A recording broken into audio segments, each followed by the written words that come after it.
하나님은 우리를 사랑하셔서 이렇게 저렇게 많은 사랑한다는 말씀을 하시는데 우리가 그걸 깨닫지 못해요. 왜 깨닫지 못할까? 사탄이 우리 마음을 자꾸 그렇게 못하게 만들어요. 그래서 하나님의 말씀을, 생명의 빛을 우리가 받으면 우리가 다 살아나잖아요. 하나님 백성이 되잖아요. 그러니까 사단은 그걸 원치 않는 거예요. 그래서 의심하고 오해하게 만들잖아요. 하나님은 무서운 분이시고, 하나님은 냉정한 분이시고, 예?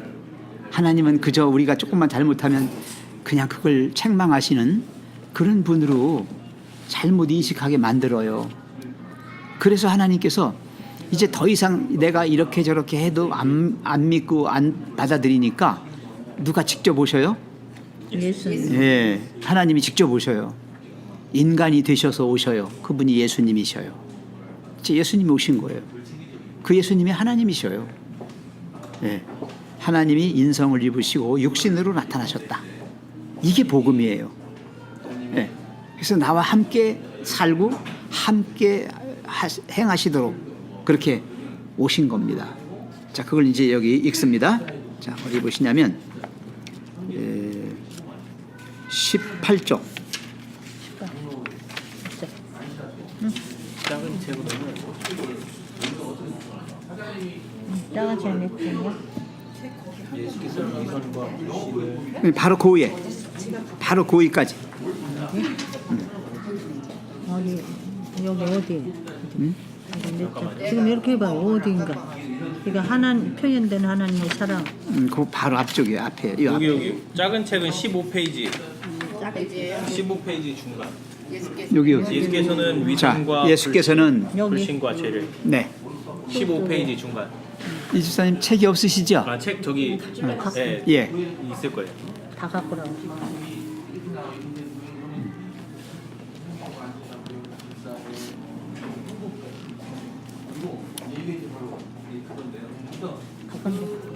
다 갖고 와요. 하나밖에 없어요? 15페이지 중간에 보시면 돼요. 집사님 가지고 계신 거 15페이지 중간 정도에 보시면, 아니 중간이 아니라 조금 밑에 쪽으로. 예, 예수께서는 거기요.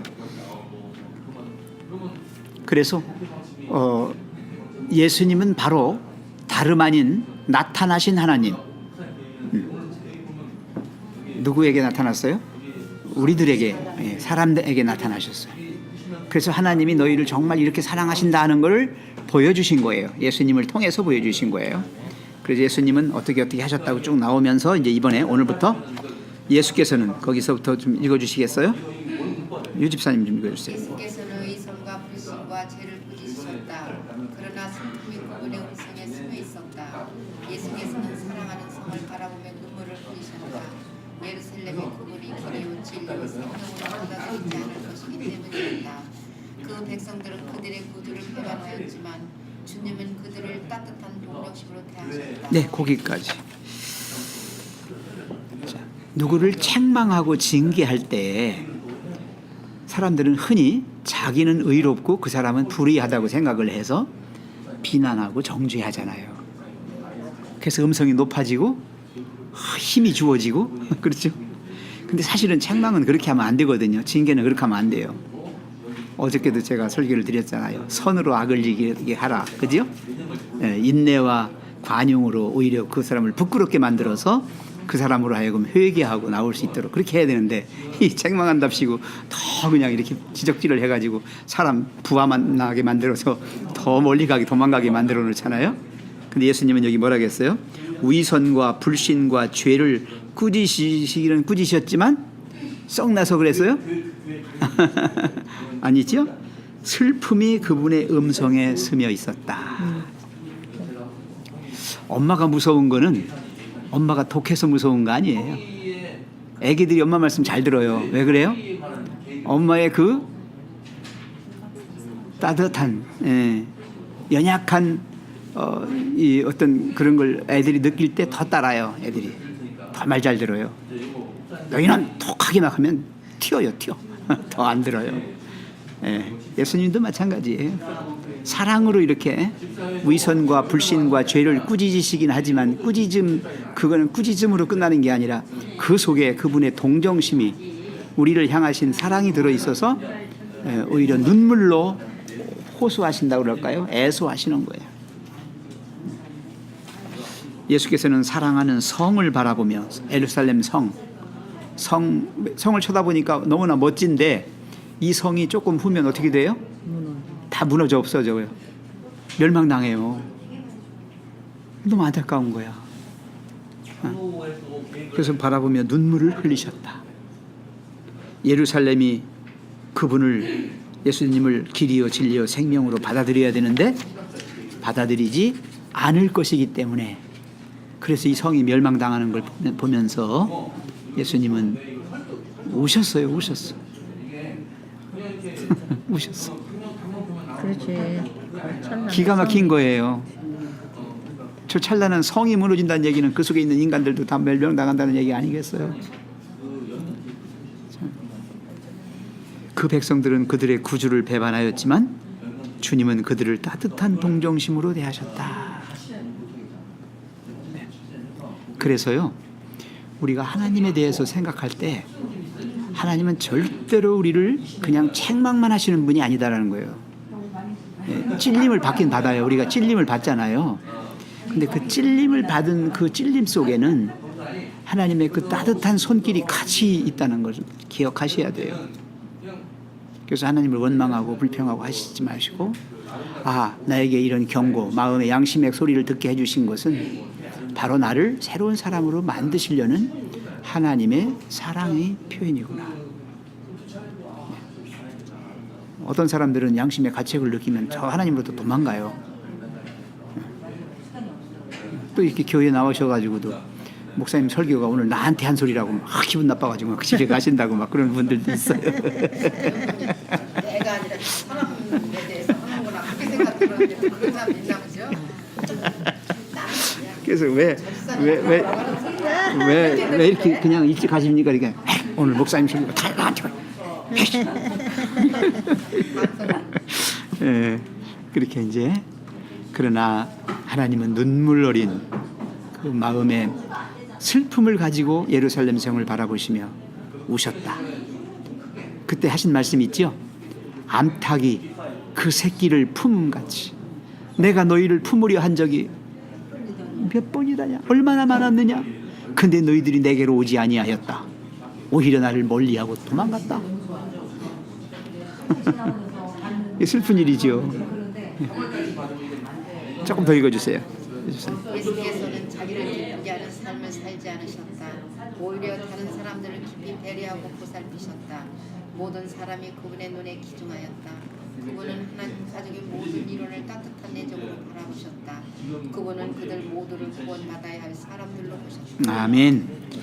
참 이 말씀이 귀합니다. 예. 그래서요, 우리도요, 다른 분들을 이렇게 볼 때에 그냥 이호련, 신영순, 강영순, 최변근 이렇게 보지 마시고 하나님의 따님들, 하나님의 아드님들 이렇게 바라보시면 보는 관점이 달라져요. 보는 관점이 달라져요. 예수님은 그런 심정으로 보신 거예요. 모든 영혼들이 다 하늘 가족이고 하나님 자녀라고 하는 것을 예수님이 보여주신 거예요. 그 표현돼 있죠? 자기를 기쁘게 하는 삶을 사는 게 아니라 다른 사람들을 깊이 배려하고 보살폈다. 그리고 모든 사람이 그분의 눈에 귀중했다. 기가 막힌 존재들이에요, 사실은. 그래서 저는 이렇게 어떤 때 얘기합니다. 손 한번 잡아보실까요? 하늘에서 영원히 사실 분을 여기서 만나게 돼서 반갑습니다. 여기서부터 만났어요, 그죠? 예. 참 좋은 인사예요. 하늘에서 영원히 같이 살 분을 여기서 만나서 반갑습니다.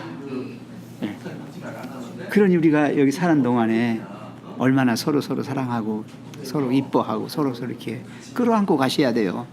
내 아픔이 네 아픔이 되고 네 아픔이 내 아픔이 서로 그렇게 위로해가면서 예수님처럼. 예수님이 그러셨어요. 아까 우리 목사님이 가룟 유다 설교하셨잖아요. 가룟 유다는 지 욕심만 채리려고 열두 사도에 들어왔어요. 지가 지발로 제일 똑똑하니까 줄 섰죠. 줄 섰어요. 이쪽 편에 줄 서야 뭐 얻어먹을 게 있을 줄 알고 왔는데 예수님이 보니까 형편없이 그냥 무너지기만 한단 말이야.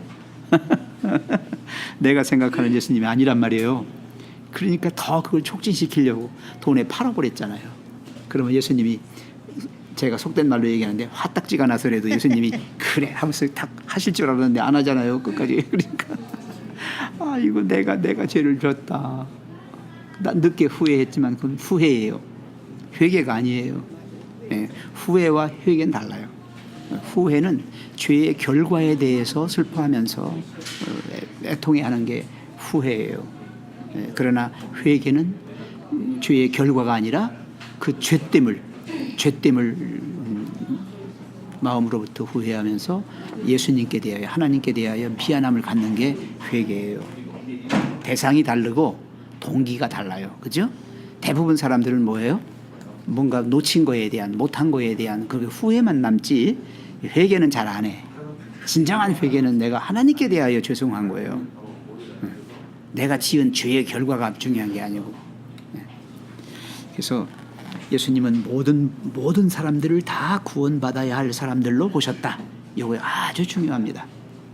저는 이걸 보편적 구원이라고 그래요. 나만 구원받았다고 좋아할 게 아닙니다.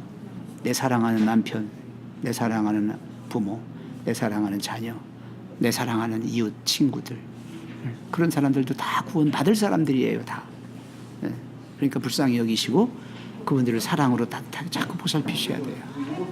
나 혼자만 구원받았다고 왜 자랑하고 우쭐대고 어디 가서 이렇게 자기 교만 떨지 마시고요. 정말 나에게 붙여주신 가까운 그 영혼들이 얼마나 소중하고 그 사람들도 함께 가야 된다는 생각을 가지고 잘해주세요. 정말 온유함으로 잘해주시면 나중에 이제 그 인자하심이 우리를 그리스도께로 이끌어 가게 하실 겁니다.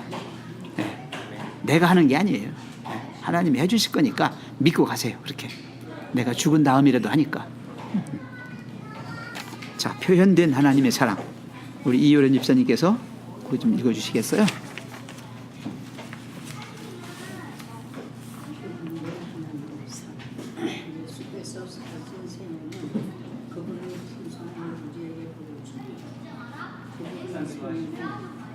또한 하나님의 풍성을 우리에게 보여준 하늘의 사방은 강물처럼 그분의 아들들을 통하여 하나님의 마음에서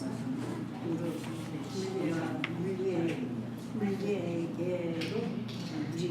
예, 우리에게로 축복하는 자에게는 자유로우시는 하신 땅의 육신으로 하나님이셨다. 안경을 안 쓰셔가지고 예, 거기까지만 읽어주세요. 네, 됐습니다. 예수님이 이 땅에 오셔서 하신 말씀이나 행동이나 삶은 전적으로 하나님의 사랑을 표현하는 거였어요. 말씀도 그렇고 행동하는 것도 그렇고 살아가신 모든 게 다 사랑이었어요. 그게 이제 그분의 품성을 보여준다 그랬죠? 우리에게 보여준다. 그분의 생애는 또한 하나님의 품성을 우리에게 보여준다. 하늘의 사랑은 강물처럼 그분의 아들 예수님을 통하여 하나님의 마음에서 우리에게로 흐른다. 자애로우시고 긍휼하신 구주 예수는 육신으로 나타나신 하나님이셨다. 만약 인간을 통해서 흐른다면 그 물줄기가 얼마나 되겠어요? 바로 그렇게 끊겨요. 한다. 만약에 예수님이 이 세상에 안 오셨다. 그럼 이 세상 어떻게 됐을까요? 소망이 없지요. 인간들이 이렇게 아수라장이 돼서 벌써 멸절됐을 겁니다. 멸절됐을 것 같죠. 홍수 사건을 보시면 돼요. 홍수 사건 아마 때문에 악이 있었던 일이. 극에 달해가지고 맞아요. 이미 심판 받았거나 네. 아니면 우리들끼리 서로 잡아먹고 서로들 막 해가지고 멸망을 자초했을 것 같아요. 그러니까 그나마 예수님이 오셨었기 때문에 네. 세상에 이렇게 그렇죠. 돌아가는 좋은 말씀 해주셨어요. 그게 은혜의 왕국이에요. 은혜의 왕국이 우리에게 유예 기간을 준 거예요. 아멘. 예수님이 오셨을 때 끝낼 수도 있어요. 그때 끝내셨어도 돼요, 사실은. 근데 너무나 안 믿는 사람들이 많아가지고 많은 사람들이 구원 못 받게 되니까 하나님의 사랑은 그걸 9가지 세워놓고는 10 그러면 끝날 것 같으니까 9 반 하고 계신 거예요. 지금도 그게 사랑인 기다리고 거예요. 계시는 거예요. 그게 사랑인 거죠. 10을 못 하시는 거야. 이게 은혜의 왕국이에요. 그래서 우리까지 온 거예요. 우리까지 온 거예요. 예, 어디까지 갈지 모르지만 그렇지. 우리가 죽으면 그 대를 또 가려면 몰라도. 그렇겠네. 그러니까 이제 빨리 그 온유한 마음으로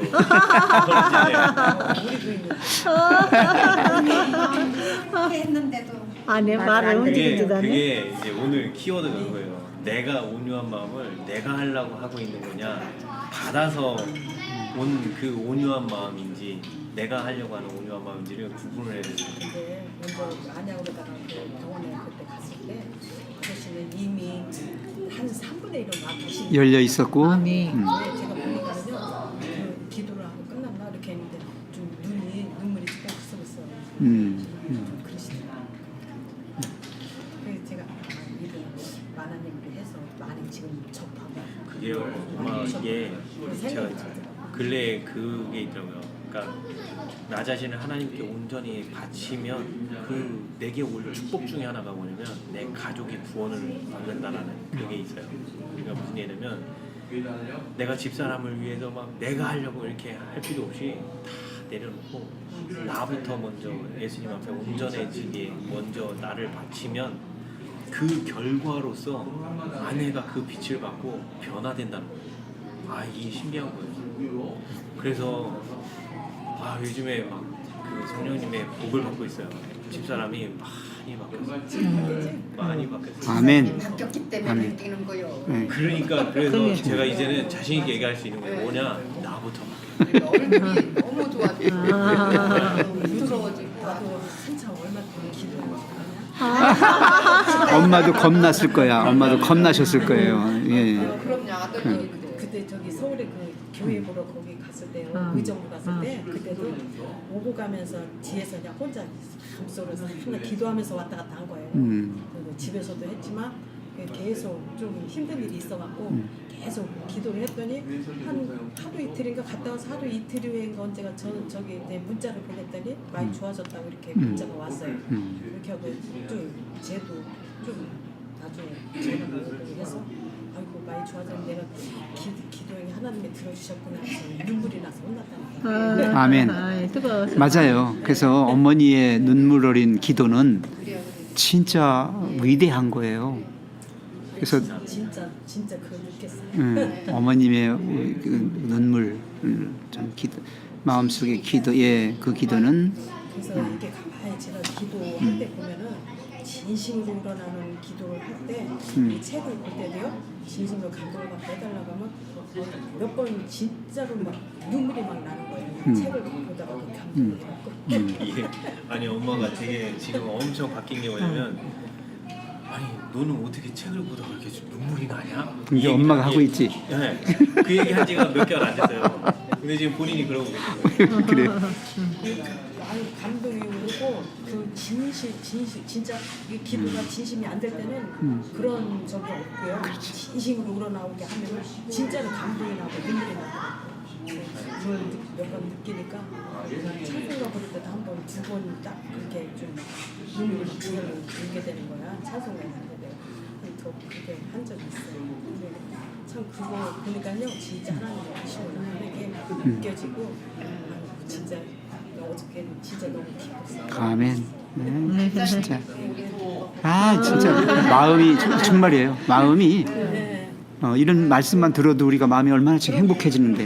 가슴이 얼마나 아픈데 그러니까 예수님이 이 땅에 오셔서 하나님의 사랑을 예수님을 통해서 보여주셨단 말이에요. 여기 지금 강물처럼, 그죠? 예, 강물처럼 예수님을 통해서 하나님의 마음 속에서부터 우리에게로 흘러나왔어. 진짜 아까 예수님이 안 오셨으면 이 세상 어떻게 됐을까? 좋은 질문이야. 예? 예. 깜깜했겠지 뭐. 다 죽었겠지 뭐. 맨날 싸우고. 예. 예.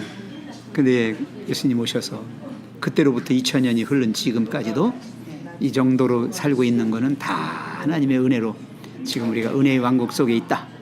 감사합니다. 행복하게 지금 네. 교회를 다니고 있는 것 같아요. 아멘. 옛날 사람 예, 옛날에는요 안식 교인들은 교회 오기 정말 힘들었어요. 토요일 날 다 공휴일 없잖아요. 다 일했어요.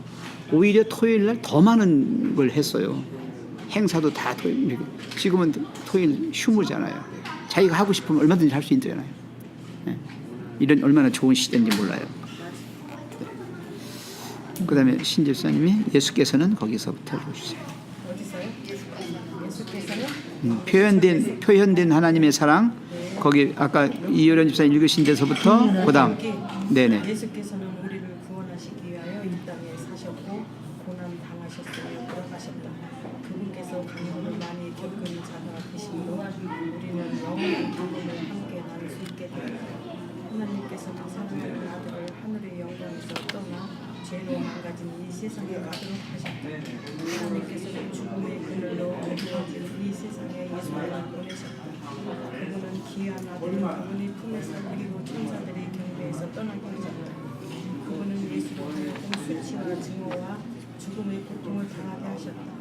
그러나 그가 징계를 받음으로 우리는 평화를 누리고 그가 채찍에 맞음으로 우리는 나음을 받았다. 네 거기까지. 자, 예수님이 이 땅에 오신 목적 뭐라고 얘기할 수 있을까요? 예수님이 이 땅에 왜 오셨어요? 안 오셔도 구원하시기 위하여. 네.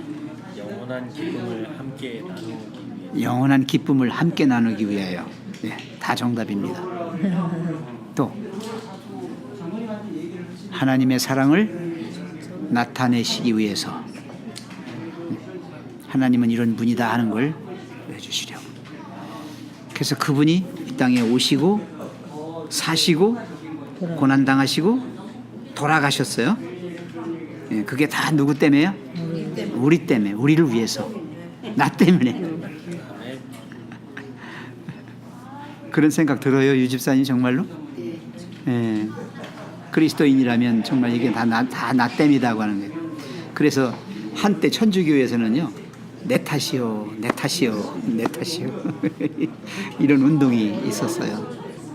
예, 모든 어떤 문제들이 발생하거나 뭐 하면은 무조건 내 탓이요, 내 탓이요, 내 탓이요 이렇게 세 번씩 예, 이렇게 했어요. 그분은 정말 우리를 위해서 이 땅에 사셨고 고난 당하셨고 돌아가셨습니다.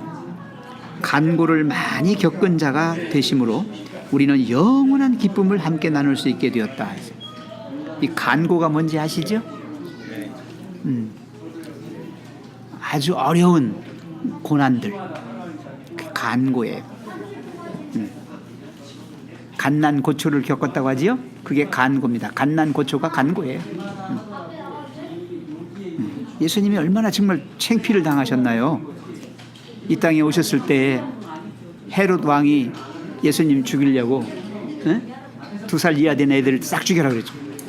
그래, 남자애들 그냥 싹 죽여. 나셨을 때 예수님 나셨을 때. 그러니까 그래. 그뿐입니까? 예수님 사시면서 얼마나 많은 사람들로부터 모욕당했습니다. 멸시당하고. 났을 때부터 그냥 구유에서 자기 집에서 방에서도 못 나고 예? 저희 가축들이 있는 우리에서 나셨어요. 제가 그 베들레헴 가봤거든요.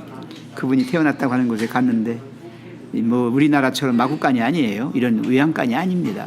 거기는 밖에 그냥 이렇게 절벽이 있으면 굴처럼 약간 들어간 데다가 앞에다 그냥 이렇게 막대기 몇 개 꽂아놓고 그런 정도예요. 그럼 거기서 그냥 난 거죠. 아마 그랬을 거예요. 2000년 전이니까. 뭐 방을 꾸며져 있겠어요. 마구간에. 더군다나 춥지 않은 나라니까. 예수님이 그런 데 태어나셔갖고 온갖 수모를 다 겪으셨어요. 십자가에서는 옷 다 벗겼죠. 침 뱉죠. 채찍으로 때렸죠. 가시 면류관 만들어가지고 씌워서 피가 흘렀죠. 못 박았죠. 나중에는 창으로 옆구리를 찔렀죠.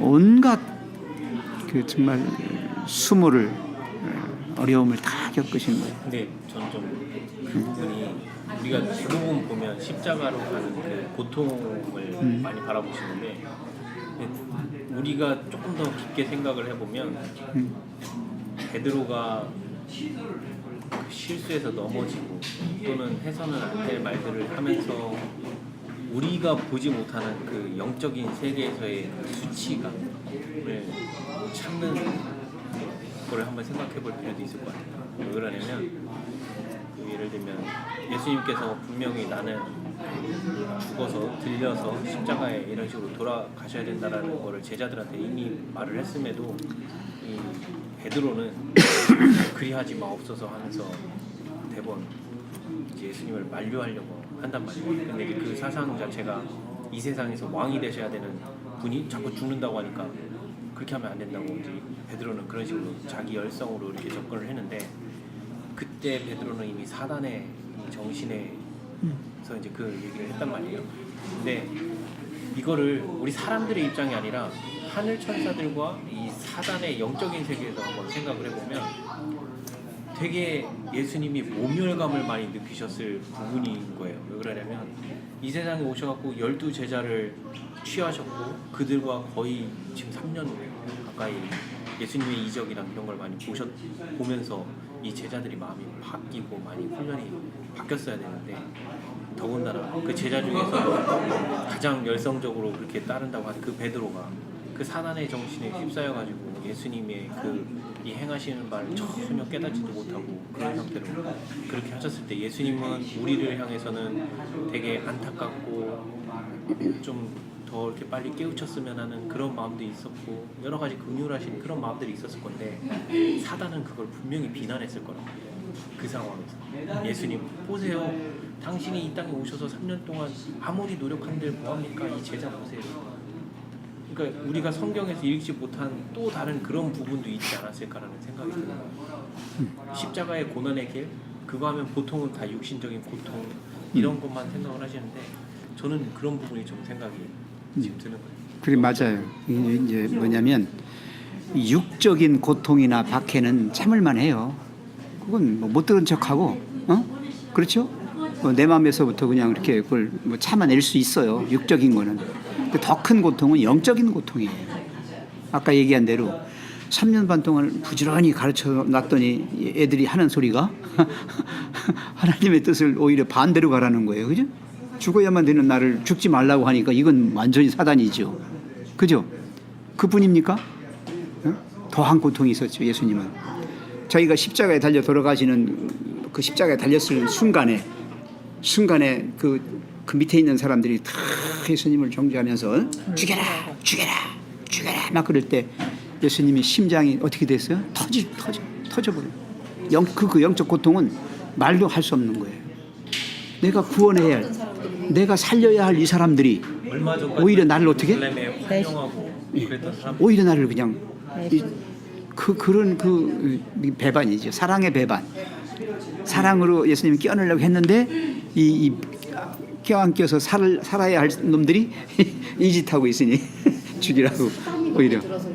예. 그러니 영적으로 그 얼마나 고통이 심했으면 심장이 파열됐겠느냐. 돌아가시기 전에 이미 심장이 멎어버렸어요. 터져버렸어요. 예언의 신의 그 시대의 소망을 읽다가 제일 참 마음이 쓰라리고 아픈 그 부분이 어디냐면 예수님이 그 겟세마네에서부터 위로를 제자들에게서조차 위로를 얻고자 했는데 그들한테 위로도 못 얻었죠. 십자가에 돌아가시기까지 그 우편 강도가 유일하게 예수님을 그나마 죽음 임종을 우리 편으로 하면 임종을 지켜드린 유일한 영혼 예수님이 십자가에 달려서 겟세마네에서부터 시작해서 십자가에 달리실 때까지 어느 영혼도 예수님을 위로해준 영혼이 아무도 없던 거예요. 근데 그 십자가의 강도 중에 한 영혼이 그 예수님을 알고 주여 나를 구원하옵소서 하면서 거기서 예수님이 그 한 영혼을 죽기 직전에 그 영혼이 회개하는 거를 바라보고 거기서 위로를 얻었다는 표현이 나와요. 네, 맞아요. 너무 그 장면을 보면 마음이 아픈 거예요. 네. 그 예수님 달린 십자가의 양쪽에 강도가 둘이 같이 달렸잖아요. 하나는 저주를 하고 하나는 예수님을 믿었잖아요. 네, 그 믿은 사람이 유일한 마지막 순간을 함께 해준. 우리한테 희망이 되는 것 같아요. 그렇죠. 그게 네. 저런 강도도 예수님이 말씀하셨잖아요. 오늘 내가 내게 이르노니 나와 함께 낙원에 있으리라. 네. 이 말씀이 얼마나 큰 위로가 되는가. 우리한테 예, 우리한테 하는 소리야. 우리한테 하는 거예요. 우리 예, 죽을 놈들이지만. 믿어라. 그러면 이렇게 강도처럼 예, 마지막 순간에 이렇게. 예. 예, 참 얼마나 큰 사랑인가. 그게 참 예. 큰 마음. 예. 그래서 여기 계속해서 읽어보면요. 하나님께서는 사랑하는 아들을 하늘의 영광에서 떠나서 죄로 망가진 이 세상에 가도록 하셨다. 하나님께서는 죽음의 그늘로 어두워진 이 세상에 예수님을 보내셨다. 그분은 귀한 아들을 그분의 품에서 그리고 천사들의 경배에서 떠나게 하셨다. 자, 여기까지만 봐도요. 하늘의 모든 영광, 그 정말 만주의 주요 만왕의 왕이신 그분이 보좌를 떠나서 이 땅으로 오셨을 때 얼마나 기가 막혔는가 생각해 보세요. 네? 뭐 당하라고 하시는 거예요 지금? 네? 온갖 수모, 온갖 굴욕, 모든 걸 다 당하시고 마침내는 십자가에 죽음신까지 당해야 될 그를 입장에서 내려가시는 거야. 아까 우리 이 집사님 얘기했지만은 나의 모든 것을 내려놓는다는 얘기가 바로 이렇게 내려놓는 걸 말하는 거예요. 영광의 보좌를 떠나서. 응? 내가 한없이 낮아지는 거예요. 네. 그래서 그리스도인은 낮은 자세를 가진 자예요. 낮은 자세. 항상 낮은 자세여야 돼요. 영적으로 교만한 게 제일 무서워요. 조금 안다고, 조금 먼저 깨달았다고 이렇게 까불고 막 그러면 너무 가슴 아픈 거예요. 더 많이 믿고 더 많이 영적으로 깨달은 사람들은 더 낮아지고 더 낮아져서 예, 정말 예수님처럼 온유하시고 겸손하신. 그래서 하나님의 본체시나 그죠? 오히려 그 마음을 비워서 뭐가 돼요? 종이 형체를 가지시고 오셨잖아요. 죽기까지 복종하셨으니 이는 십자가의 죽으심이라. 참 한편으로 그 구절이 생각이 나는 게 성령께서 오시는 거는 바람이 임의로 불면 어디서부터 와서 어디로 가는지 모른다라는 그 표현이 너무 이해가 가는 게 뭐냐면 성령으로 난 자도 다 그러하다라고 했잖아요. 그러니까 드러나질 않아요. 왜? 계속 낮추고 자기를 낮추는 사람이다 보니까 이 세상에서 우리 사람의 사고방식으로는 그 사람을 분별을 못해요. 왜냐하면 다들 높이 올라가고자 하는 사람들이 대부분이지 낮아지려는 사람은 거의 드물어요. 그러다 보니까 누가 성령으로 난지를 알아보는 게 오히려 더 어려운 거꾸로. 그게 갑자기 생각이 여기 낮아지는다는 생각이. 이 하나님이 인간이 되셔서 오신 이 예수님의 이 사랑은 정말 이 세상에서는 있을 수 없는 일이고 볼 수도 없고 알 수도 없는 그런 일이에요. 이건 어마어마한 정말 우주적인 사건이에요. 생각해 보세요 한번. 그분은 귀한 아들을 그분의 품에서 그리고 천사들의 경배에서 떠나게 하셨다. 우리가 독생자라고 그랬잖아요. 독생자가 뭔지 아시죠? 기가 막힌 아들 하나예요. 딴 것도 없어요. 아들 하나밖에 없는 거예요. 그 독생자 아들을 보내주신 거야. 왜 이런 표현을 쓰셨는지 아시죠? 하나님 내가 직접 왔다 그렇게 안 하시고 왜 독생자를 보내셨다고 했는지 아시죠? 내가 가는 것보다 더 기가 막힌 게 그거예요. 그죠? 신지사님 안 그렇게 했어요? 차라리 내가 죽는 게 낫지. 하나밖에 없는 내 자식이 죽는 거 어머님들 원치 않잖아. 그죠? 그것도 그렇게 죽으니까 알다가 죽는 것도 아니고 생으로 죽는 거. 그래서 독생자를 보내는 사랑은 더 큰 사랑이다. 내가 죽는 사랑보다도 더 큰 사랑이다 이거는. 목사님 천사는 네. 이게 성경 보면 남자로 나오거든요. 항상 여자 같은 천사들은 왜 남자로 나온다고 생각하세요? 남자가 천사로 나오는데 그 마귀도 남자. 남사는 천사는요. 천사는 그 성의 구별이 없다고 난 생각합니다. 왜냐하면 하늘나라에는 시집가는 일도 장가가는 일도 없어요. 네, 없어요. 그래서 성의 구별은 없다. 없고, 네, 그렇다고 중성 그렇게 하진 마시고요. 네, 성에 대한 근데 이게 사실 따지고 보면요, 우리도 이 세상에서 생각해 보면 내가 좋아한다라는 개념, 그러니까 남녀간의 사랑 말고 사람과 사람이 좋아서라고 하는 감정에서 바라보면 남자든 여자든 상관없잖아요. 상관없어요. 네. 많고 적은 거 상관없어요. 네, 상관없어요. 이게 사람이 사람을 좋아하는 그 마음이 드는 거를 보면 하늘에서의 그들의 사랑도 그렇지 않을까.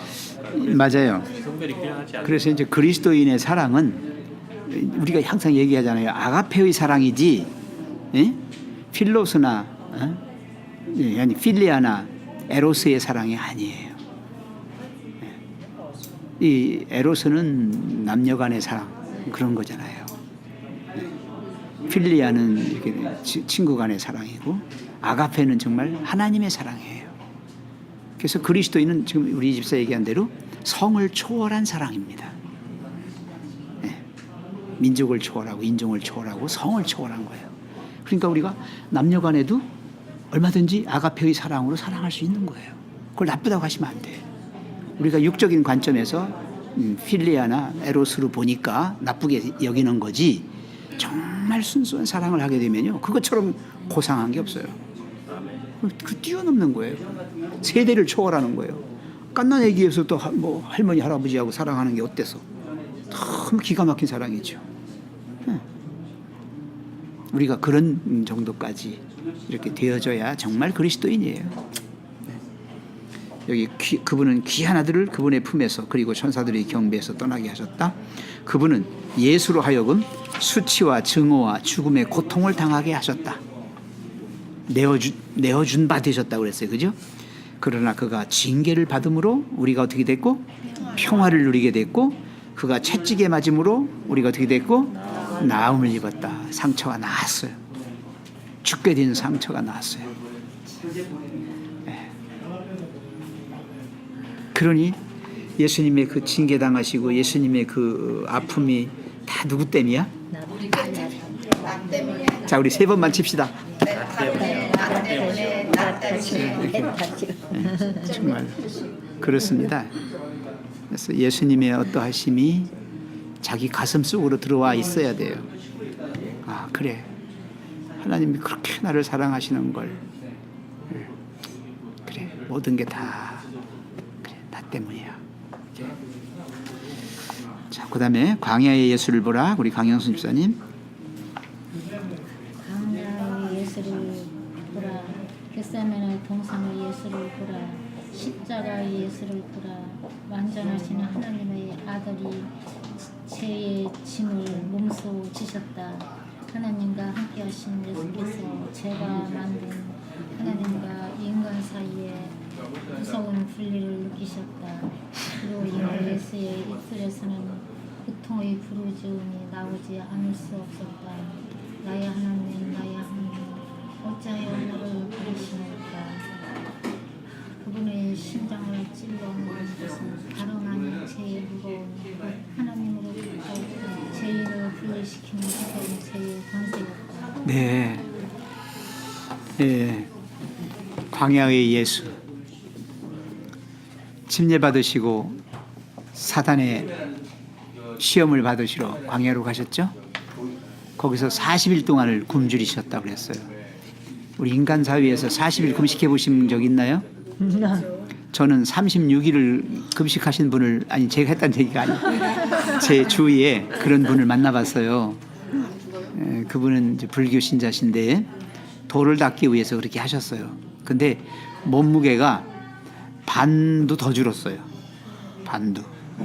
그 당시에 제가 기억하기로는 36kg인가 되더라고요. 그분이 원래 70kg가 넘는 분인데, 예. 근데 이 물은 잡섰다고 그래요. 물은. 근데 이 예수님은 틀림없이 여기 금식이 물도 안 잡술 것 같아요. 40일을 굶주리신 거예요. 그런데 그때 마귀가 들어오잖아요. 그런데 그래도 예? 이 돌들을 떡덩이가 되게 해서 먹게 하라.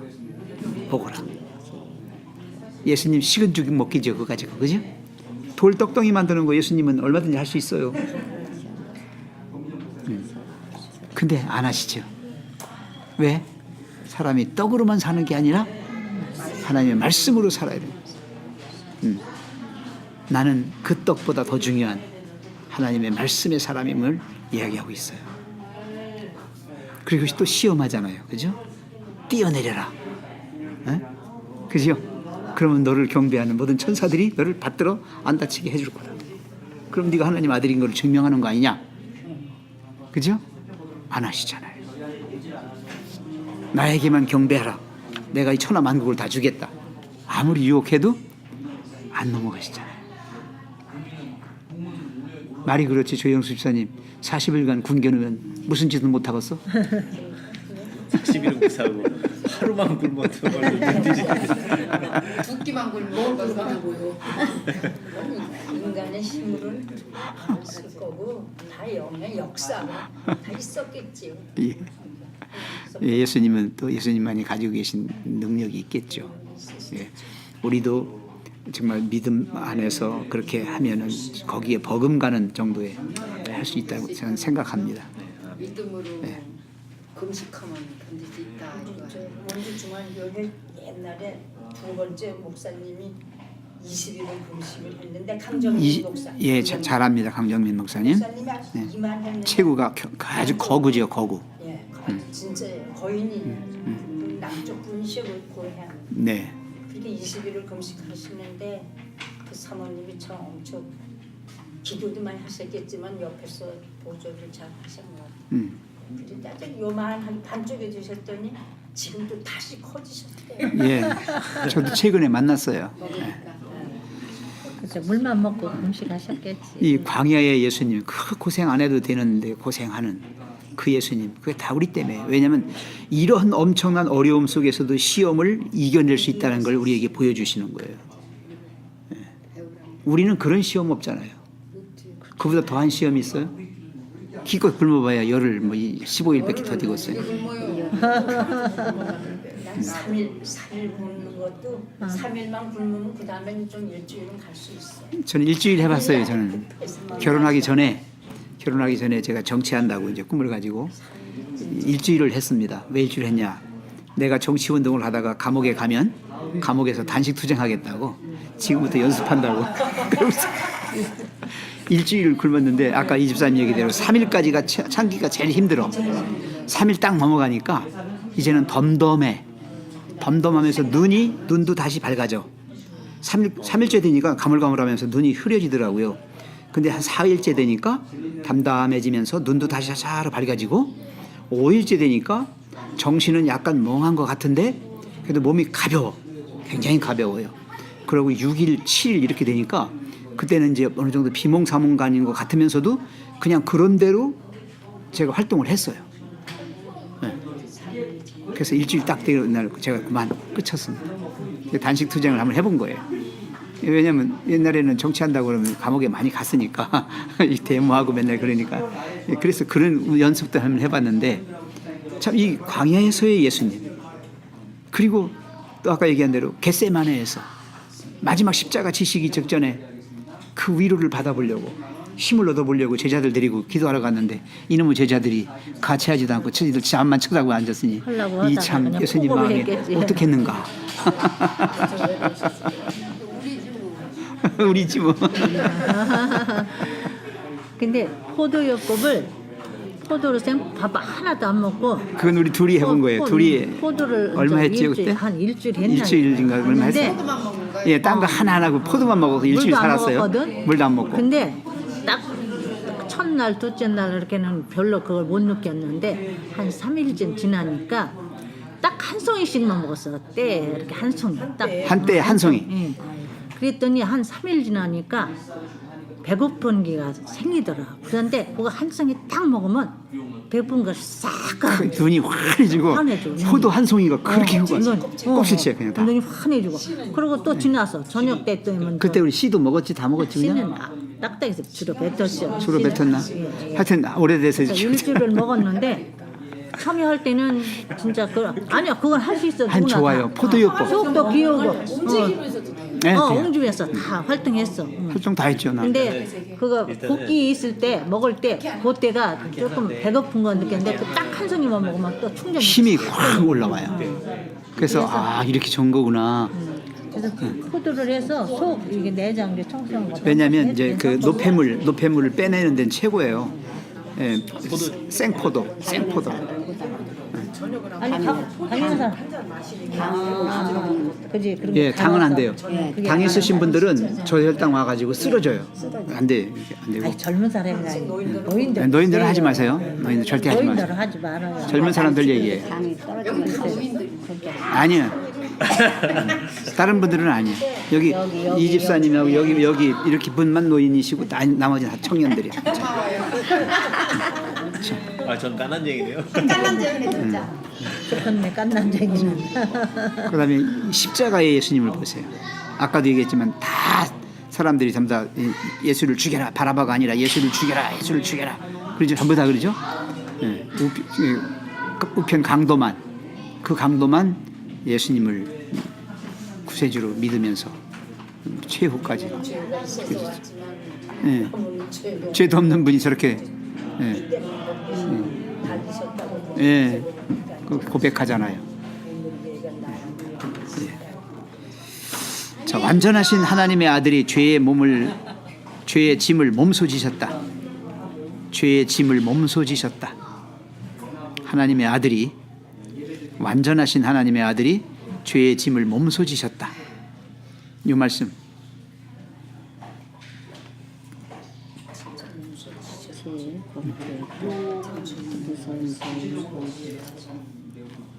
하나님과 함께 하신 예수께서 죄가 만든 하나님과 인간 사이의 무서운 분리를 느끼셨다. 이 부분이 어떻게 보면 참 이해가 안 가는 부분이기도 해요. 왜 그러냐면 하나님과 인간 사이의 무서운 분리라고 표현이 돼 있는데 과연 합체돼 있을 때와 분리돼 있을 때의 이 상태가 도대체 어떻길래 무섭다는 표현까지 썼을까? 그거는 간단합니다. 왜 간단하냐? 갓난 애기는 엄마 떨어지면 죽는 줄 알아요. 그래서 우는 거예요. 네? 자, 갓난 애기는요, 우리가 생각하는 어른이 생각하는 엄마로부터 떨어지는 거, 그 떨어지는 게 아니에요. 얘는 지금 분리되는 순간 뭘 느끼는 거예요? 죽음의 공포를 느끼는 거예요. 죽음의 공포. 갓난 애기는 그런 거예요. 어른들 입장에서 보지 마세요. 그래서 애기 낯가리는 게 아니에요. 걔는 엄마한테 떨어지면 이게 생명이 끝난다라고 보는 거예요. 그래서 애들이 그러는 거예요. 네. 우리가 하나님으로부터 분리되는 순간이 그거예요. 분리라는 게 그냥 하나님과 사이만 떨어졌다는 얘기가 아니라 생명에서 끊어졌다는 얘기예요. 생명이 끊어진 거예요. 예수님이 붙여주셨죠. 그렇습니다. 지금 여기 그거예요. 죽음의 심연, 죽음의 그 깊은 계곡을 예수님이 십자가로 딱 이렇게 연결시켜 주신 거예요. 네. 그래서 예수님은 하늘과 땅, 하나님과 인간, 생명과 사망, 이 중간 지대에서 십자가로 연결시켜 주십니다. 그래서 십자가를 바라보면 거기 십자가에 예수님이 보이고 그 예수님이야말로 하나님과 인간, 하늘과 땅, 생명과 사망, 영생과 사망이죠. 이걸 연결시켜 주신 고리가 되시는 분이라는 걸 기억해야 합니다. 그래서 십자가를 그래서 저기 십자가 그냥 해놓은 거예요. 저기 우상 숭배하라고 해놓은 거 아니에요. 저 십자가는 아무 의미가 없어요. 저기에 달리신 예수님이 중요한 거지. 예. 예. 자, 그다음에 그로 인해서 예수의 입술에서는 고통의 부르짖음이 나오지 않을 수 없었다. 어떤 고통이었어요? 엘리 엘리 라마 사박다니. 무슨 소리예요? 나의 하나님 나의 하나님 어찌하여 나를 버리셨나이까. 분리의 고통입니다. 생명이 끊어지는 고통입니다. 영적 사망의 고통입니다. 이거는 육신의 죽음이 아니에요. 영혼의 분리. 십자가에 달려질 때 하나님. 예, 예수님이 십자가에 돌아가신 거는 육신의 죽음만을 얘기한 게 아니라 영적인 사망입니다. 둘째 사망이에요. 둘째 사망입니다. 이거. 그 사망을 예수님이 대신 갚으신 거예요. 그 사망. 그래서 그 아픔이 그분의 심장을 찢어 놓은 것은 다름 아닌 죄의 무게 곧 하나님으로부터 죄인을 분리시키는 무서운 죄의 권세였다. 그게 사망이에요. 죄의 권세가 사망입니다.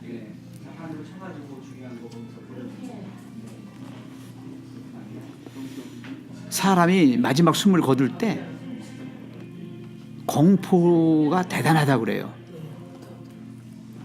마지막 그래서 혼자 가기가 너무 무서운 거예요. 그래서 가족들을 다 불러야 돼요. 임종할 때 가족들 다 옆에 있으라는 건 뭐냐면 나 무서워서 혼자 못 가. 그러니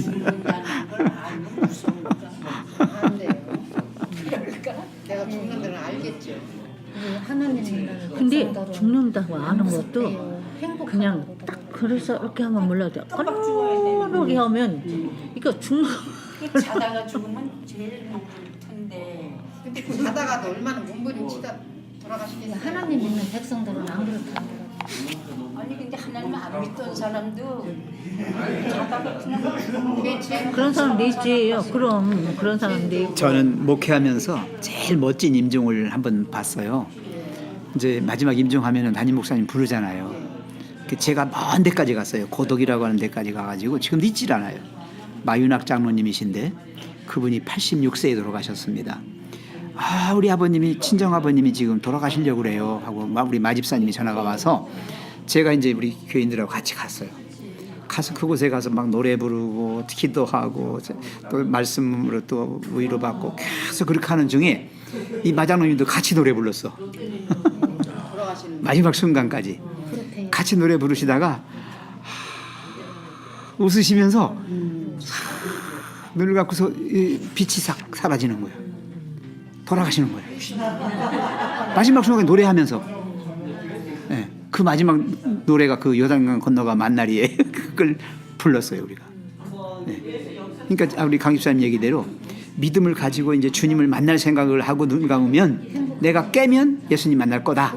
이 생각하고 가면은 그 죽음의 공포가 없어지는 거예요. 네, 없어진다는 거예요. 그래, 죽을 때 아픈 것이 그냥 스르르 이렇게 가면 아픔이 있으면 그게 참 어려워. 그거보다 이 숨이 나빠가지고 예. 그걸 보통 고소하잖아요. 예. 숨 넘어갈 때가 숨 넘어가는 여기가 다 자주 보니까 얘기하면 일단 돼. 지금 제가 봤을 때는 초점을 거기다 두는 것보다 아까 강지사님 말씀하신 대로 초점을 바꿔서 생각을 하면 그게 아직 우리가 몰랐을 때는 저도 똑같았을 거예요. 저희 아버지 돌아가실 때 옆에서 지켜봤었거든요. 임종을 지켜보는데 마지막 숨 넘어갈 때까지 숨은 계속 해갖고 마지막에 이렇게 하고 입이 최대한 다 벌어져요. 어떻게든 숨을 쉬려고. 그런 안간힘을 쓰는 거죠. 그러니까 그런 걸 보면 죽음이라는 게 되게 고통스럽구나라는 거를 어렴풋이 알 수 있어요. 근데 이제 하나님을 알고 주께서 우리가 마지막 첫째 부활에 부르시는 그 나팔 소리로 일어난다라는 생각을 가지면 그래 이거 잠자는 거다라는 그 생각에 오히려 편할 것 같아요. 예, 맞아요. 이 힘든 이 어려운 죄의 세계, 이 고통의 세계 속에서 내가 이제 끝내주시는 거니까. 해방되는 거예요. 네, 맞아요. 예, 그렇게 보시면 돼요. 내가 예수님만 예, 예수님 재림은 예. 그래서 믿는 사람들의 임종과 하나님이 없는 사람들의 임종은 그 맞는 자세부터가 달라. 예, 달라져요. 정말이에요. 예, 그럴 것 같아요. 뽀뽀야 그럴 것 같아요. 고통 그냥 핏기가 싹 사라지고 핏기가 싹 사라져. 느껴져요. 이렇게 만지면요, 수족부터 손발부터 사사로 열기가 온기가 없어져요. 네, 맞아요. 다 차로 식어갑니다. 네, 맞아요. 그러니까 나중에 마지막 순간에 이제 요 숨과 요 심장이 숨이 끊어져도 심장이 약간 뛸 때가 있어요. 조금 이게 맨 마지막에 가요. 예, 그래서 이 마지막에 이게 딱 끝나면 이제 끝나. 바람직한 거지. 예. 가족이 없이 맞아요. 나는 요양원에서 혼자 들어가시는 분들이나 그러면 불쌍해. 그러니까 요양원에서 근데 암만 힘이 없어도 가족들이 옆에 있어가지고 이렇게 같이 가족들이 있으면 참 좋으련만 마지막 보내는 그것을 이렇게 사랑하는 사람들이 보내드려야 좋겠다 생각이 들어요. 얼마나 외롭겠어. 그러면서 어떤 나는 좋은 사람 봤는데 저기 들어가시려고 하면 집에도 모셔야 돼. 예, 맞아요. 그렇게 해서. 근데 그때는 우리 막그 직원들도 다 울었어. 왜냐면 이 자녀가 와가지고 지금 그 소리 들으면 생각이 나. 엄마 아버지한테 고마웠어. 수고하셨다고 지금도 생각나는데 직원들 다 울었어. 고생하셨어요. 수고하셨어요. 걱정하지 마세요. 다 의좋게 지낼게요. 걱정하지 마시고 편한 데 가시라고 이렇게 딱 얘기를 하는데 그럼 계속 귀에다 대고 그 얘기를 계속 해요. 너무 우리 잘 키워주시고 감사하다고 하는 거야. 그래. 그런데 막 그게 마음이 참 와닿더라고요. 그 마지막 순간에 그 소리를 듣고 가시는 분은 얼마나 행복하겠습니까? 그래서 어쩜 저 집사님하고 내 마음이 어떻게 태송했어. 훌륭하게 잘 키워줬다고 그러면서 그렇게 얘기하면서 예. 부모의 바람이 그거잖아. 돌아가시면서 나는 다투지 않고 그런 거라 굉장히 안심을 시켜주면서 귀에다 대고 귀는 끝까지 얘기하는 정신이 그런 말을 해주는 근데 진짜 편안하게 돌아가시더라고. 나는 우리 어머니가 이제 편찮으니까 그렇게 했는데 나도 가만히 생각하니까 어머니 살아오는 과정이 참 불쌍한 것 같아. 근데 이게 참 그렇더라고. 이게 젊었을 때는 잘 다들 몰라. 근데 나이가 먹을수록 그걸 느끼더라고. 그래서 우리 어머니 손목을 붙잡고 내가 뭐라 했냐면 한 3년 전에 4년 전에 돌아가셨는데 어머니 그동안 수고하셨다고 고맙다고.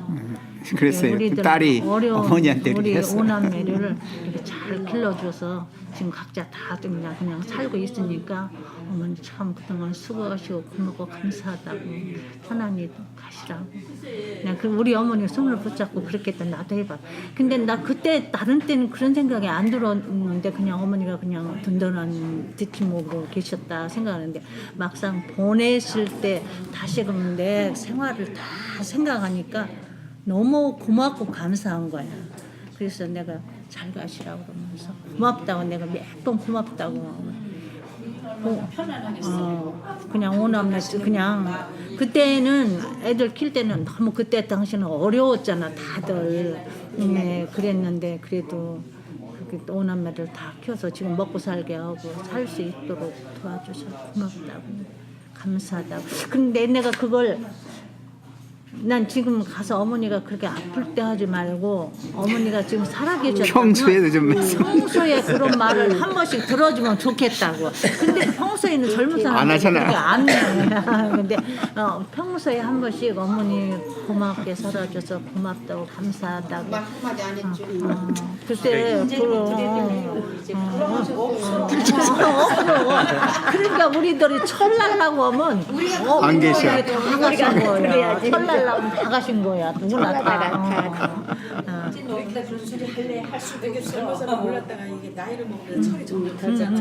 그러니까 죽을 때까지 철든다 소리가 있잖아요. 나이가 우리 시어머니 오고 있으면 불편해가지고. 그래서요. 정답을 제가 말씀드릴게요. 정답을. 이제 우리 어머님이나 우리 아버님 안 계시잖아. 그러니까 우리 하나님한테 합시다. 하나님 고마워요. 제가 이 평생 동안 먹고 살게 해주시고 우리 자손들 두고 이렇게 해주셔서 정말 하나님 고마워요. 저희 이제 하나님 품에 잠들게요. 아주 사 그냥. 나 죽으면 그거 보라고 무언장을 하나님 앞에다 이런 편지를 써놨어. 이렇게 하나님 너무 감사하다고 이렇게 살는데 이렇게 하나님 만나게 돼서 이렇게 감사하다는 편지를 써놓고 잘하셨네. 우리 아들한테도 그 편지 썼어. 그래서 예수님 잘 믿고 그 다음에 같이 만나 우리 예수님 5 식구가 다시 만날 때까지. 아이고. 5 식구? 그래서 요만한 통에다가 한 5씩 누구 남편이요? 편지를 써놓으셨대. 편지를 써서 마지막 그걸 편지. 하나님 앞에 보내는 편지라고 따로 쓰고 또 우리 아, 아들 저 멋지다. 명리한테 또 쓰는 편지도 따로 써서 그렇게 하나씩, 따로 하나씩. 써서 이제 언제 이 다음에 이제 죽을 때가 되면 이제 내가 이 통은 내놓고. 내가 거치다 써서 이거는 내 죽은 다음에 팔아. 다 보라는 편지를 여기다 써놓는다. 써놨어. 그래서 이제 그걸 가끔 이제 3년째 써. 그런데 1년에 한 번 아니 3년만큼 이제 한 번씩 써. 다시 또 써. 그걸 놔두고 또 그 다음에 또 쓰고. 계속 모아놔. 그래서 그런데 이제 2번 썼어. 2번. 2번 써서 그렇게 저번 날 한 번 썼어. 저번 날. 그러면 집사님 그걸 아들 메뉴로 걸랑 야 내가 눈 감으면 어느 책에 뭐가 있으니까 한번 보라 그 얘기는 해요. 그런데 왜 그러냐면 죽을 때는 내가 죽을 수도 모르니까 있어. 그냥 넘어갈 수도 있으니까 미리 한번 얘기는 해놔요. 모르지. 내가 어떻게 교통사고 그랬으니까 그만. 그래요. 그래서 이제 거기다 봉투에다가 써. 누구 말 때는 내일 죽을 줄은 모르고 열흘 살 줄을 안다고 요거를 아주 그 요만한 그런 책통에다가 딱 넣어놓긴 했는데 이제 내가 가만 봐라 그래요. 내가 이제 언젠가는 얘기해. 얘기는 해주겠다는 생각은 해요. 하지. 우리 생명이 언제 끝일라는 모르니까. 고맙다는 편지도 쓰고 또 내가 죽거든 당부한 것도 있고 또 하나는 나는 언제 잠잘지라도 병원에 데리고 가서 이거 끼우지 말아라. 산소. 그래 우리 목사님은 저렇게 병원이가 있잖아요. 먼 데가 있잖아. 그렇게 이제 우리 할아버지는 말을 잘 안 해요. 그러면 그거 걸기할 때는 이걸 저 끼지 말라고 그걸 아주 각서를 써줘야 한다고 하대. 그거 예. 끼면 탄력돼요. 예, 안 죽어요. 그래서 그 소리를 누가 내가 우리 하더라고요. 아들한테 그 얘기를 했어. 그런 거 같아. 지금 나도 나이가 각서를 하더라고. 본인을 해다가 본인이 네. 내가 이제 본인을 끌어다 아니, 쓰는 건 보통 잠깐 쓰고 보장만 받아야 되겠지. 그렇게 노인네 못 쓰니까. 어떻게 하면 되지? 무슨 유언장을 써? 우리 할아버지는 뛰어서 못 갔어. 지금 이거 안 깨시죠? 안 깼어요. 이거 안 깼는데 집사님 잘하셨네. 편지식으로 편지식 그건 유언장이 아니고 사람한테다 편지 유언장이 하나씩 아니고 그렇게 하시면 좋겠네. 내가 있을 때는 오늘 여기까지만 해야 되겠습니다. 그 자녀들한테도 평소에 하지 못한 말을 하지 않아. 귀찮으니까. 미안하고 그래, 그냥 요양 가면 그래요. 노인도. 그리고 다리가 여기 아프셔갖고 마음대로 움직이지 이런 걸 말 못하니까 못한 그거 걸 차야지. 써놨어. 그 다음에 그랬는데 걔가 마음 아파할까봐 마음 아프게는 안 썼지. 그래서 내가 뭘 고생하고 이런 말 거기서 절대로 안 그렇지. 쓰고 그분들이 보고 마음 아파할 거 아니야. 그렇죠. 그래서 좋은 얘기만 써놓는 거야. 그리고 이 집사님은 아기를 참 늦게 낳았어. 우리들은 그냥 27 결혼하고 28 이렇게 낳잖아. 이 집사님은 마흔에 낳았대. 그렇죠? 마흔 아기를 못 낳는데 마흔에 낳았대요. 집에서 애기 못 초대기를. 낳았다고 포기를 해서 죽게 났어요. 이혼은 집사님, 이혼 죽게 집사님. 내쫓지진 않았는데 그래도 그 아들이 지금 효자는 내쫓지진 않았는데 다른 마누라를 몰래 어디 가서 우리 남편이 얻은 게 아니라 시집에서 몰래 해서 근데 그 옛날에 저 6.25 나던 3년인가 돼서 학교 선생이었는데 이제 그 절로 발령 결혼을 같지? 했어. 발령. 그때 그래가지고 진짜 그렇게 몰라서 얼마나 몇 년 동안 이제 한 2년 우리 오빠가 그때 같이 조편 생활을 했는데 우리 오빠가 알고 이만저만 하다고 가르쳐 줬으면 그래서 그때 월급이 80만 원? 아니 8,000원. 8,000원. 8,000원이야. 8,000원 오빠 월급이. 8,000원을 그냥 봉투다 담아서 그냥 통째로 줬어. 나는 가지고 가보라고 울진을 가라고. 남편한테. 가라고. 그래서 강원도에서 울진을 가는데 그때 2번을 강릉 가서 한 번을 자야 울진을 갔어요.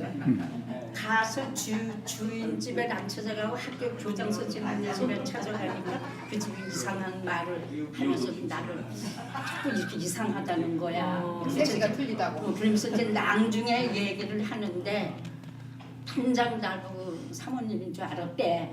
그래서 거기서 자고 근데 주인집에 가니까 또 주인집이 역시 그런 느낌을 하고 밥을 해 차려주면서 그래서 이제 얼굴 있다가 그럼 여자를 얻었으면 어떻게 그냥 나는 시집에서 시집살이 하다가 이제 결국 거기서 애를 낳는다 소리를 듣고 이제 그러니까 이가 이제 내가 그렇게 집을 나가니까 더 아픈 거예요. 점점 더 아픈 거예요. 남편이 이제 이 폐병이 좀 있었어요. 몰랐어 그 전에. 그래가지고 옛날에 선생님들 폐병 많았어요. 네, 그래가지고 이제 참 내가 절에 댕기는 분이 그 남편을 고치려고 강원도 원주 상원사 원주에서 강원도에서 높은 오대산 쪽에 있는 걸. 좀 살리려고 그래도 그렇게 하고 우리 살았어요. 그렇게 와서 치료하고 그때 그 고생을 못했지. 우리 원주 기독교 병원에도 있어. 그래서 이제 나는 포기했지. 그랬는데 그래도 이제 나를 혼자 사실 남편 마음은 이혼을 안 했어.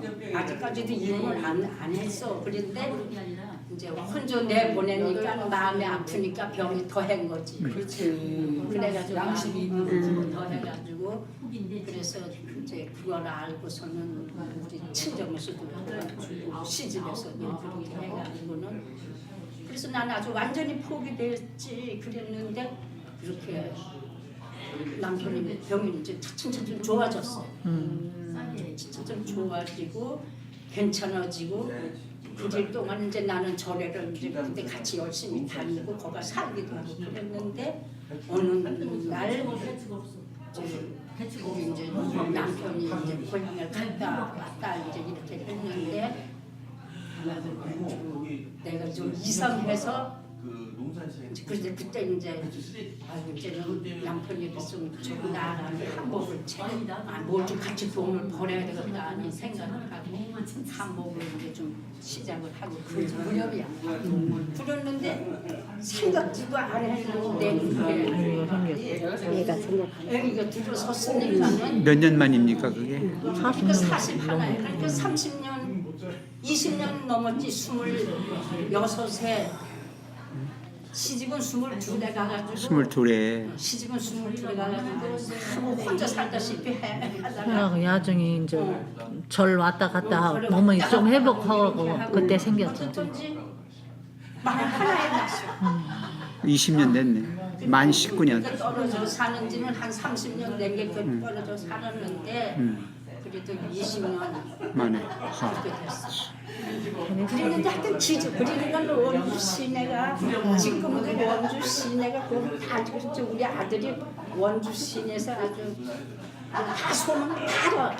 그렇게 기적이 일어난 거죠. 안 믿는 사람들이 다 지금 대전 있는 아들이 그렇죠? 여기 사는 아들 여기서 그런지 이래 사람들이 쟤는 하늘에서 줬다고 이제 하나님 소리는 안 하고 쟤는 하늘에서 떨어져 내가 다 그래요. 41살이니까. 그러니까 40살에 가져가지고 41에서 났어. 그렇게 하늘에서 떨어져. 그런데 하여튼 하나님이 진짜 계신 그래서 그때는 하나님 믿기 전인데 그리다가 이제 그리자가 개종을 하게 됐는데 그런데 반대를 안 해. 시집에서도 남편도 반대를 안 해서 교회를 그렇게 해가지고 진짜 절에 그렇게 다녔는데 절에 그렇게 다니는데 이제 남편이 나니까 집안에서도 아들이 남편이 나고 그래서 참 나는 뭐 이 얘기다 하면 이거 책을 소설을 몇 권을 소설 써봐요. 자서전.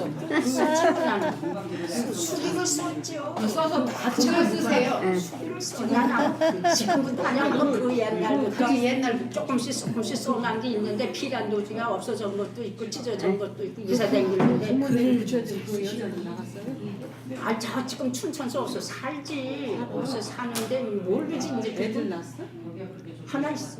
그런데 이제 어떻게 되는지 모르지 이제 우리 나도 다 헤어졌어. 근데 그래도 신기한 이 하나님께서 여자의 일생도 참 저렇게 아들을 하나를 주셨어. 그래서 이제 나는 그때부터 기도하기를 이제 처음 교회 왔으니 기도를 할 줄을 몰라서 하나님 저는 배운 것도 없고 가진 것도 없고 하나님 아시다시피 이제 그 얘기는 하늘을 쳐다보고 그때까지 부정을 가지고 있었어요. 절에 부정을 가지고 있었어. 그래서 그 부정을 이제 교회 사람들이 자꾸 와서 교회를 공개자님 하라네 그 부정을 그걸 가지고 있으면 안 되겠다는 마음이 들어서 바깥에 나가서 호미를 땅을 파고 그거를 성냥한테 가지고 나가서 불 쏴서 태우면서 묻으면서 그 이제 하늘을 보고 그랬어. 저는 배운 것도 없지 하나님 보실 때마다 보시는 예로 가진 것도 없지 배운 것도 없지 돈도 없지 누가 도와줄 사람도 하나도 없지 이런 놈이 저 아이는 하나님께서 저렇게 주셨으니 하나님이 키워주세요. 저는 전혀 못합니다. 이러면서 하나님 예수님 키워달라고 했어. 그런데 진짜 애가 그렇게 잘 크고 사람들 입에 오르내릴 정도로 그렇게 정직하게 잘 크고 그래서 쟤는 확실히 하나님 키워낸 아들인데 그래서 교회를 잘 다녔더니 여기 안 나오는 것도 내가 요새 이제 그 소리를 갖고 나는 그 옛날 생각을 해보냐 이러면 근데 나오는 건 나와. 아이 그러면 나와. 하여튼 하나님이 이렇게 계시다는 걸 생각을 그래가지고 참 내가 또 믿음이 생기더라고요. 하나님이 계시고 첫째는 하나님이 키워주셨구나. 그리고 저 애를 낳을 때도 41살에 추수전이라면 사람들이 다 겁을 주는 거예요. 너무 늦게 낳았다. 그게 그래서 근데 하여튼 내가 기도했는데도 똑같이 그렇게 낳았어. 저 하나님 나는 저 사람들이 다 저 애를 41살에 초산을 어떻게 하냐고 그러는데 저는 아무것도 모른다고 보다시피 돈도 없고 배운 것도 없고 우리 의지할 데도 없다 이러면서 기도했어. 그랬더니 깜짝 제 나누니까 깜짝 놀래. 그 원주시는 사람들이 다 놀랬어. 집에서 그냥 아니 아까 솔직히 병원에 갔지. 병원에 갔다. 그 옆에 집 아줌마 데리고 병원에 갔는데 의사가 보고 아직 멀었다고 이래. 그러니까 내가 아줌마 들어가세요. 아직 멀었다는데 아줌마 들어가세요. 이래서 아침 8시에 나갔는데 들여보냈어. 들여보냈더니 나는 도저히 못 가겠어. 뭐 들어가기 편한 일찍 끝났고 그럼 좀 방 하나 주세요. 이거 좀 들여놓 있어야지만 그럼 좀 못하겠어요. 그래서 방을 하나 좋은 병실 하나 줘서 들여놓 있었는데 그 아줌마 들어가고 2시간 후에